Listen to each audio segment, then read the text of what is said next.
वातावरण में है। पूरे पटना के श्री राम चौक डाकबंगला चौराहे को अलग इलेक्ट्रॉनिक लाइटिंग से सजाया गया है। रामनवमी के राम भक्तों के सहयोग से एक शांतिपूर्ण वातावरण में उत्साह और जोश के साथ हम लोग रामनवमी। यही आपका घर है? यही मेरा घर है और सनातन धर्म की रक्षा के लिए सिख लोगों ने जन्म लिया था और आज उसी की परिकल्पना को आगे बढ़ाते हुए मैं रामनवमी शोभा यात्रा के साथ दिन दुनी रात चौगनी के साथ। नमस्कार, मेरा नाम आलोक है। आप लाइव सीरीज देख रहे हैं। रामनवमी का त्यौहार आने वाला है। ऐसे में इस वक्त हम मौजूद हैं पटना के डाकबंगला चौराहे पर। देखिए तस्वीरें, जहां तक आप देखेंगे वहां तक चकाचौंध एलईडी की जो लाइट्स है वो आपको दिख रही हैं। रामनवमी शोभा यात्रा होनी है और ऐसे में ये हर तरफ की तस्वीरें आपको दिखा रहे हैं कैसे एलईडी गेट्स बनाए गए हैं। भगवान गणेश जी दिख रहे हैं, वहीं दूसरी देखिए राम जी हाथ में धनुष लिए खड़े हैं, एक तरफ हनुमान जी खड़े हैं। ये तमाम तस्वीरें आपको दिखा रहे हैं। पूरी राजधानी पटना को बेहतरीन एलईडी लाइट से सजाया गया है।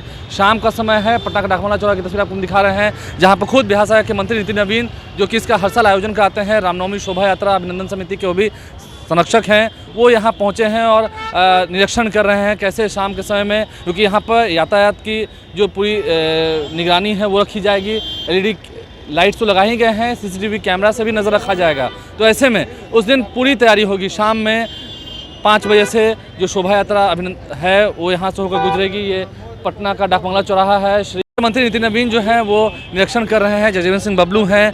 हम बात करेंगे इस साल जो रामनवमी की तैयारी है वो आप लोगों ने पहले शुरू करी थी। शाम में कितना बेहतरीन नज़ारा लग रहा है। उस दिन भी जो शोभा समितियाँ हैं, शोभा यात्रा है जो समिति में यहाँ से पटना। देखिए करीब लाखों की संख्या में राम भक्त यहाँ इकट्ठा होते हैं और इसी राम चौक डाकबंगला आप देख रहे हैं पूरी तरह से भक्तिमय वातावरण में है। पूरे पटना के श्री राम चौक डाकबंगला चौराहे को अलग इलेक्ट्रॉनिक लाइटिंग से सजाया गया है और हम सब का प्रयास है कि पटना का रामनवमी अपना एक अलग स्थान बनाए, रामनवमी महोत्सव के रूप में मने।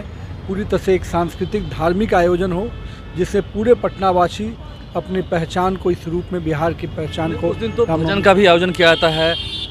जब 2010 में आपने इसकी शुरुआत की थी, 2010 में मैं जहाँ तक सही हूँ, आपको लगा था कि ये इतना बड़ा रूप लेगा एक समय में? देखिए 2010 में जो हम लोग शुरुआत किए थे मात्र 8 यात्राएं थी।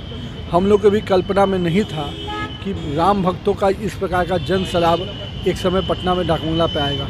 हम लोगों ने जब पहला बार निकाला था तो खाली यात्रा को निकालने के लिए आरती के रूप में शुरुआत की थी, लेकिन आज पूरा पटना का राममय वातावरण और लाखों की ध्वज जो महावीर लगते हैं, लोग उस ध्वज से अपने आप को जोड़कर श्री राम चौक डाकबंगला पहुंचते हैं। आज अपने आप में कह सकते हैं कि जो डाकबंगला है अब लोगों के जहन में श्री राम चौक के रूप में नज़र आ रहा है।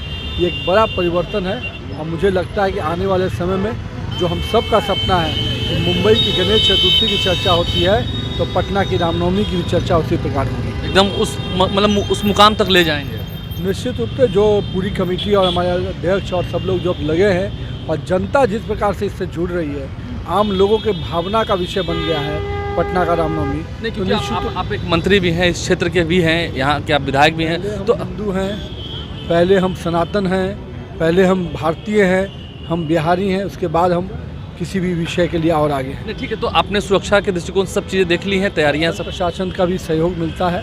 हम लोग शासन प्रशासन को भी आश्वस्त करते हैं कि पटना की रामनवमी अपने अनुशासन, अपने सांस्कृतिक और धार्मिक आयोजन के लिए जानी जाती है। मैंने बड़ी बात कही है, क्या पहले आप हिंदू हैं?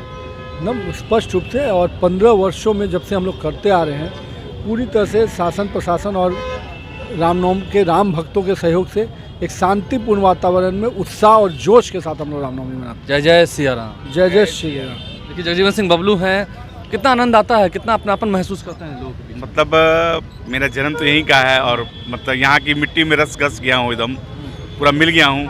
और ये सनातन धर्म जो है यही आपका घर है? यही मेरा घर है और सनातन धर्म की रक्षा के लिए सिख लोगों ने जन्म लिया था और आज उसी की परिकल्पना को आगे बढ़ाते हुए मैं रामनवमी शोभा यात्रा के साथ दिन दुनी रात चौगनी के साथ। 40 शोभा यात्राएं हैं, तो कितने बजे रात तक ये चलेगा सब? 51 शोभा यात्राएं हैं लगभग। 51 हो गया जी, 51 हो गया जी।